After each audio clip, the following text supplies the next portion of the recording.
வணக்கம் நண்பர்களே, இந்த வீடியோவில் என்ன பார்க்கறதுன்னா, அடுத்த ஆண்டு நடைபெறும் ஐபிஎல் சீசனில் தோனி விளையாடுவதை உறுதி செய்துள்ள ஐபிஎல் நிர்வாகம்.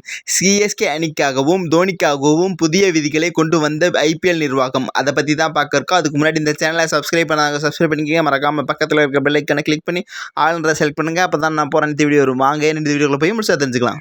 ஐபிஎல் தொடருக்கான மெகா ஏலத்தின் விதிமுறைகள் வெளியாகியுள்ள நிலையில் அடுத்த சீசனில் தோனி விளையாடுவது கிட்டத்தட்ட உறுதியாகியுள்ளது. 5 ஆண்டுகளுக்கு மேல் சர்வதேச கிரிக்கெட்டில் விளையாடாத இந்திய வீரர்கள் இனி அன்கேப்டு வீரர்களாக விளையாட இனி அனுமதிக்கப்படுவார்கள் என்று பிசிசிஐ அறிவித்துள்ளது. சிஎஸ்கே அணியின் நட்சத்திர வீரரான தோனி அடுத்த சீசனில் விளையாடுவாரா என்பது ரசிகர்களிடையே கேள்வியாக இருந்தது. அடுத்த சீசனில் விளையாட தோனி ஆர்வமாக இருந்தாலும் பெரிய தொகைக்கு ரீட்டைன் செய்யப்பட்டு அணிக்கு பின்னடைவை ஏற்படுத்த தோனி விரும்பவில்லை. இதனால் குறைந்த தொகைக்கு ரீட்டைன் செய்தால் விளையாட வாய்ப்பு இருப்பதாக கூறப்பட்டு வந்தது. பிசிசிஐ தரப்பில் நடைபெற்ற ஐபிஎல் உரிமையாளர் கூட்டத்தில் சிஎஸ்கே அணியின் உரிமையாளர் ரூபா குர்நாத் 5 ஆண்டுகளுக்கு மேல் சர்வதேச கிரிக்கெட்டில் விளையாடாத வீரர்களை அன்கேப்டு வீரர்களாக விளையாட அனுமதிக்க வேண்டும் என்ற விதியை மீண்டும் கொண்டு வர கோரிக்கை வைத்தார். ஐபிஎல் தொடர் தொடங்கப்பட்ட பொழுது இந்த விதி செயல்பட்டு வந்தது. ஆனால் 2022ஆம் ஆண்டு மெகா ஏலம் வரை எந்த அணியும் இந்த விதியை பயன்படுத்தாததால் ஐபிஎல் நிர்வாக குழு இந்த விதியை ரத்து செய்தது. இதனிடையே சிஎஸ்கே அணி தரப்பில் வைக்கப்பட்ட கோரிக்கைக்கு ஹைதராபாத் அணி உரிமையாளர் காவ்யா மாரன் எதிர்ப்பு தெரிவித்திருந்தார்.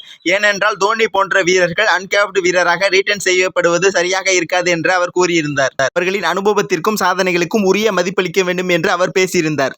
இந்த நிலையில் ஐபிஎல் தொடருக்கான மெகா ஏலம் நடத்தப்பட உள்ள நிலையில் ரீடென்ஷன் விதிமுறைகள் வெளியாகியுள்ளது. இதில் 7வது விதிமுறையாக இந்திய அணிக்காக ஆடிய வீரர்கள் அன்கேப்டு வீரர்களாக மாற்றப்படலாம். கடைசி 5 ஆண்டுகளில் சர்வதேச கிரிக்கெட் போட்டியில் விளையாடியிருக்க கூடாது. அதே போல பிசிசிஐ ஒப்பந்தத்திலும் இருந்திருக்க கூடாது என்று விதிகள் கொண்டு வரப்பட்டது.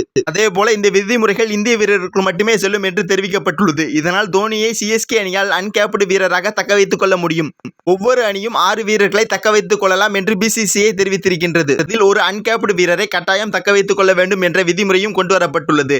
இதனால் அந்த அன்கேப்டு வீரருக்கான இடத்தில் எளிதாக தோனியை தக்க வைத்து சிறிய தொகைக்கு மட்டுமே ஊதியமாக கொடுத்து எடுக்க முடியும். இதன் மூலம் அடுத்த சீசனில் தோனி சிஎஸ்கே அணிக்காக களமிறங்க போவது உறுதி என்று பார்க்கப்படுகின்றது.